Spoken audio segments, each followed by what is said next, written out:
Hello everyone, and welcome back once again to Dungeon Defenders.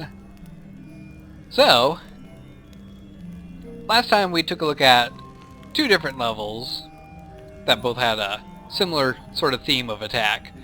Getting attacked from four different sides, one of which had very minimal amount of work put into it, but an interesting idea, and the other one which had a lot of detailed work put into it, and looked very beautiful as a result. Today, we're going to look at two maps, kind of following the similar phase that we're going through. One that's kind of and one that's kind of nice. So today, we're going to start out by taking a look at the clock tower. And we're going to bump it up to hard, because it just makes it more interesting. So, this is the clock tower. Very nicely done with all the gears and stuff. It looks pretty good. However, it does have a bit of the minimalist style to it. Like, there's not very much to the level at all. In fact, the level is only one straight shot. And the map is kind of goofy. So, you can see the enemies come from the top, and then follow the only path up to the top of the tower, where the crystal is. And that's it. Yep. You also only start with 100 crystals, which makes this for a very challenging map because you have only a little bit of stuff you can use for defense. Thankfully, since I have such a high-level character with the Guardian, I can handle this fairly well. They shall not pass over this bridge. None shall pass.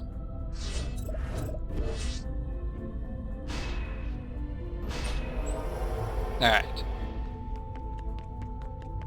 So all the defenses are in place.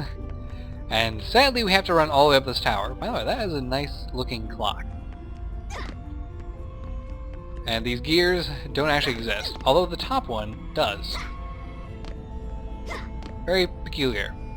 Oh, this gear exists too. So some of the gears exist, while other ones don't. Interesting.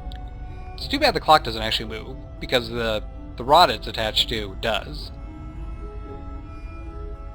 Oh well.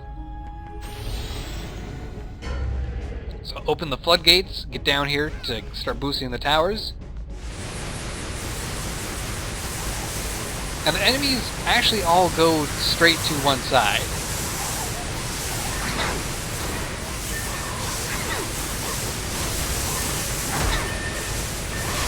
That's alright, I can tank some damage.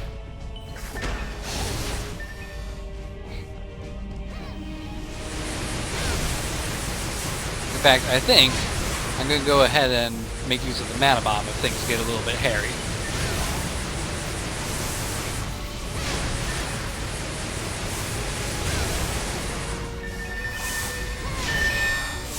It's kind of funny, these goblins all have wrenches that are carrying. Kind of fitting for the level.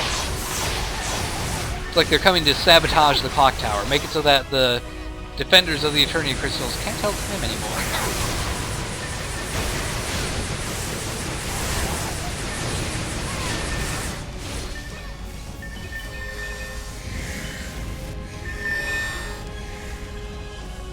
You'll get a little more mana.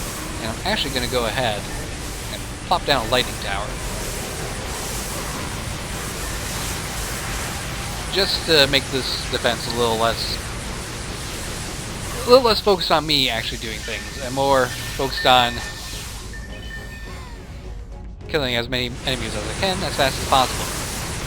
I've actually taken quite a bit of damage from this, so I'm just going to stick back as far as I can.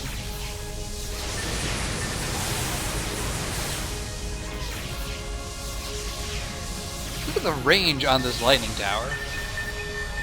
It is phenomenal.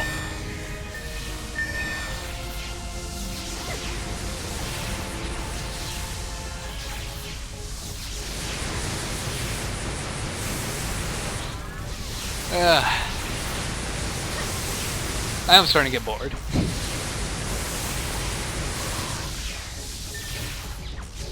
Well, just a couple more enemies and we are set to move on to the next phase of this map. Alright. Sell the defense, sell the defense. We got all the mana we need to make a better defense than what we have here. We're gonna go ahead and focus a defense on the stairs because it's a little more entertaining for me that way.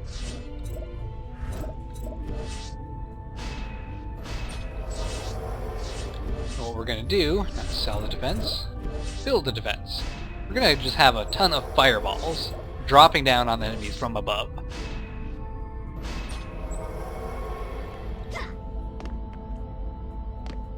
And if they get too close, a single lightning tower, which I will be standing on top of for my safety.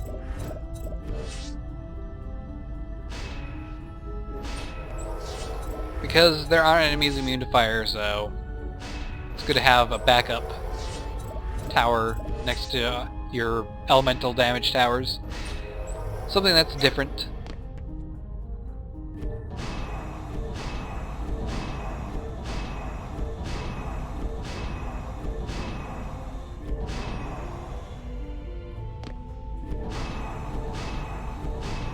Alright, let's get this level going.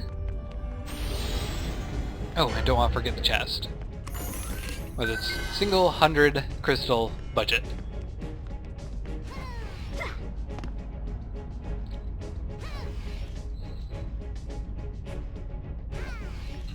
Alright, enemies.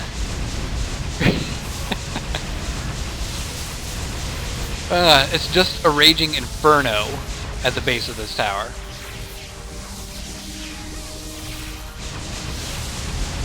I wonder why the towers are shooting at the shields at first. Kind of strange.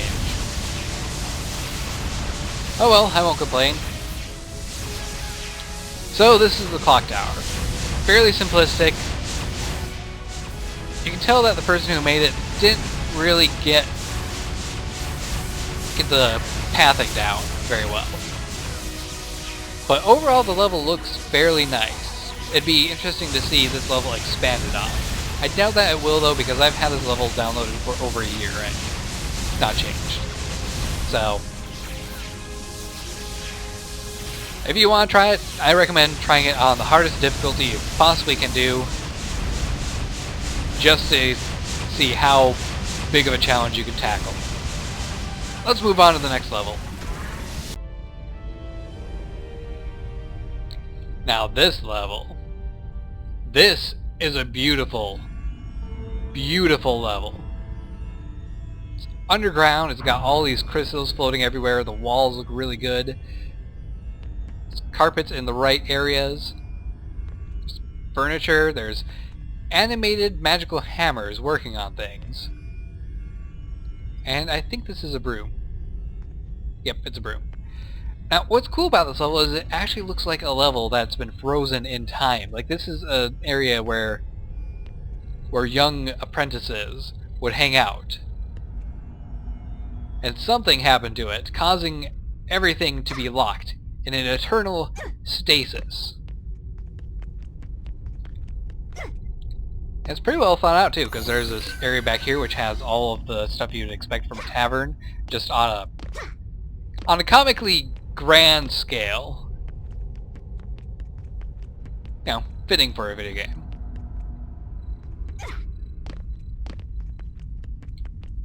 There's all the stuff that makes it look more arcane. These potions, magical stuff. It even has the towers from the wizards. Why they're set up here facing this way, no idea.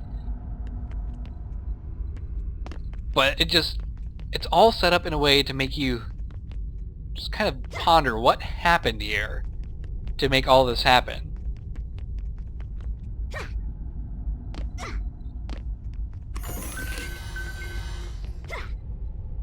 So let's finish collecting our crystals. Yes, those statues don't actually exist. You can walk right through them. Let's see, one more chest is over here. There it is. Aha! Now look at that. There's even enemies that come in from this little area in the sky. Now, unlike the other levels, this one actually has 3 crystals, meaning you're going to have to think more tactfully. The only issue I have with this is it doesn't have a good map, which does suck. It means you have to actually explore and work out where the best defense locations are at yourself. I believe we're going to see enemies mainly coming down this way, so I think it's like that on both sides. Yes, it's like that on both sides. So this area right here is kind of a choke point. So we're going to set up a defense right here, and one right here. Now this does actually give you a good amount of defense units to spend, so you're able to cover this area pretty well. Let's see. Enemies will be coming up this way. The question is, are they going to all come up these stairs, or are there enemies that are going to split off and head up those stairs? I think the best solution for this is to put the tower here and just pay attention.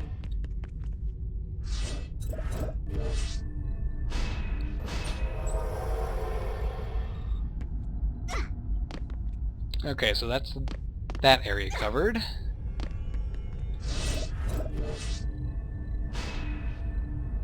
You cover this area still.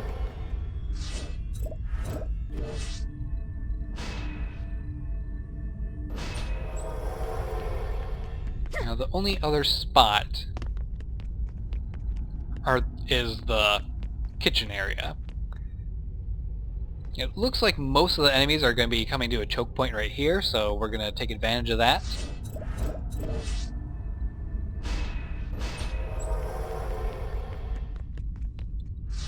We're just going to do a bit of an overlapping crossfire area. There we go.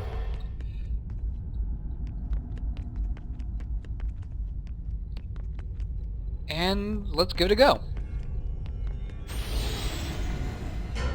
Alright. So the enemies come out of their typical areas. I wonder when the flyers show up.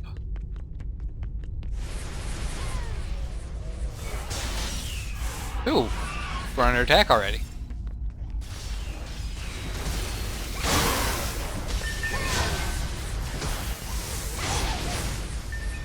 Now where did that guy come from? See, this is what happens when you are on your own and trying to pay attention to so many different things at once. Oh jeez! Well, I think that whoever designed this level might have gotten a few spawn locations messed up. And I think it just crashed.